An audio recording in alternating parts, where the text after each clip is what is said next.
This is Prateek here.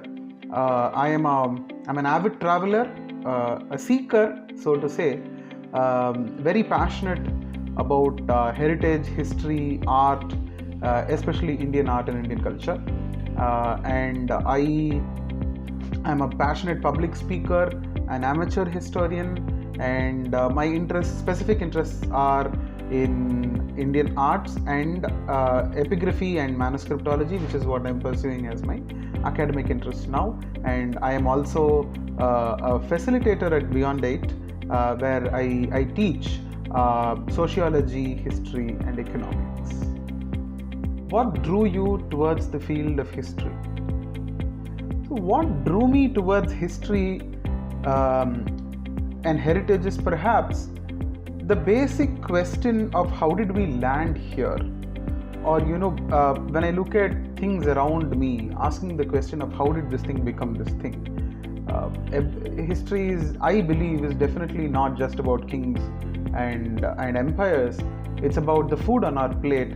It's about the glasses I wear. It's about the clothing I wear, and about the language I speak. And it's about who humans are. And I think that basic curiosity is what led me to history. What are your inspirations? Well, inspirations are many, and by reading a lot of Gandhi, I think we could. What I have come to realize is we could take inspirations from anywhere and everywhere, and be that as it may, for me, personal inspirations to history were personalities like Kalambur Shivaramamurthy and Dr. Shankara Narayanan. So these people and their works have certainly had an impact on me, for me to get drawn to history, heritage, literature, art and culture. And of course, as I said, human curiosity is of course an inspiration for anybody to get into this field. Do I think if history and allied subjects do not get the proper recognition they deserve in the current education system? Well, it is not that history or sociology or anthropology or archaeology or these subjects are being neglected. I would definitely not say so. At least as long as there is a political motivation to these things, the subjects will keep going on. But I certainly believe that true knowledge that is being propounded, or true original thoughts that come across in these subjects, are relatively very few when you compare to those in those of sciences or natural sciences or technology for that matter. That, I think, is because the system, those original thoughts are here despite the system and not because of the system. And I think that needs to change. There is a need for change in the elitism of the academia to include many people, so that more opinions come forth and the society is understood and its path is understood in a better way. I believe the study of history holds value for the future. I certainly think so. By saying yes, I do not mean to say that there is a need to get back to history. There is a need to there is a golden age in the past that we need to restore. No, I don't think so. I do not subscribe to that view.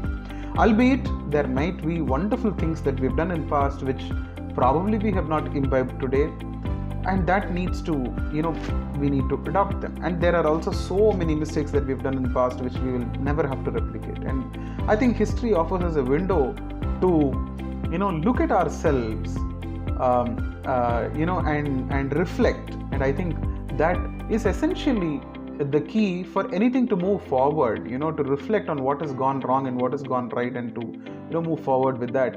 And as time progresses in the historical timeline, as we near today's times, the modern thinkers who have been shaped by India's past, for example, and I speak in the context of Indian history, say Gurudev or Gandhi or Nehru, and these are the modern thinkers who make India, are certainly people to be studied, or Sri Aurobindo for that matter. So they imbibe what is India and give us, mixed it with mix it with modernity and give it to us. So I think it is certainly important to know the modern society and to go forward post that era to understand history and why we stand in the place we are.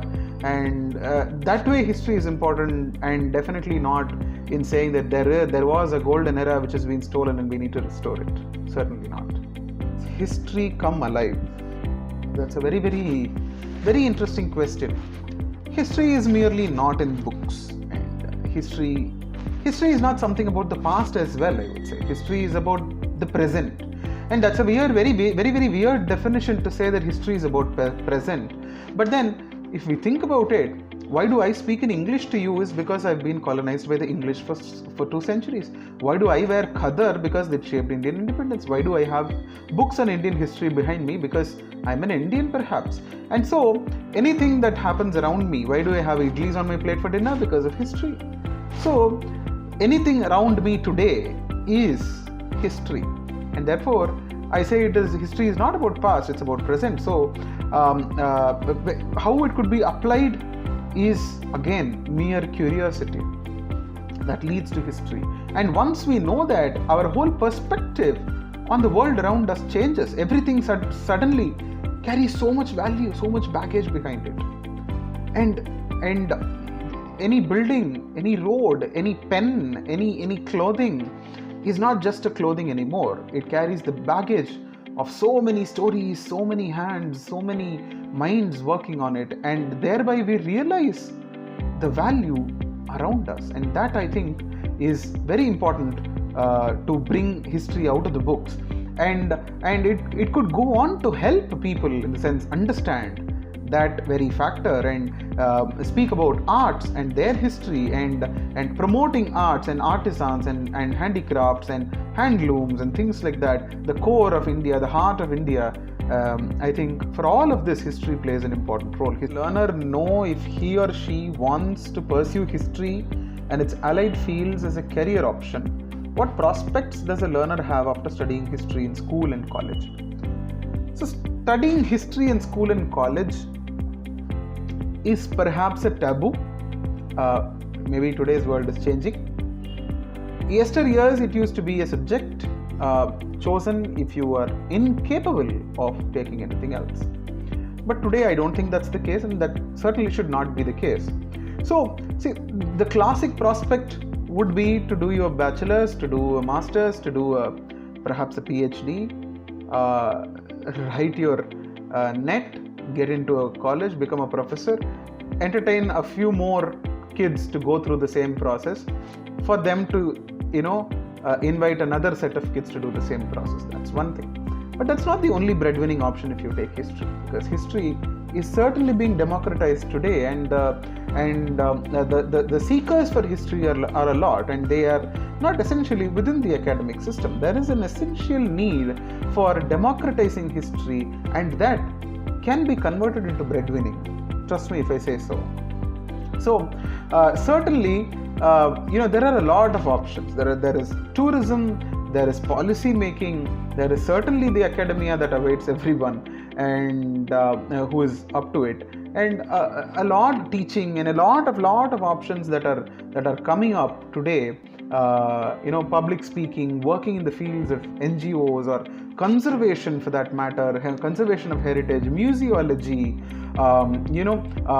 content creation, creative contents, developing tours and itineraries, and accompanying people to make them, be aware of what they're seeing. An elephant statue could transform into a 7th century monument just by having a person who is capable of informing you what it is. And breadwinning options for a history student is not a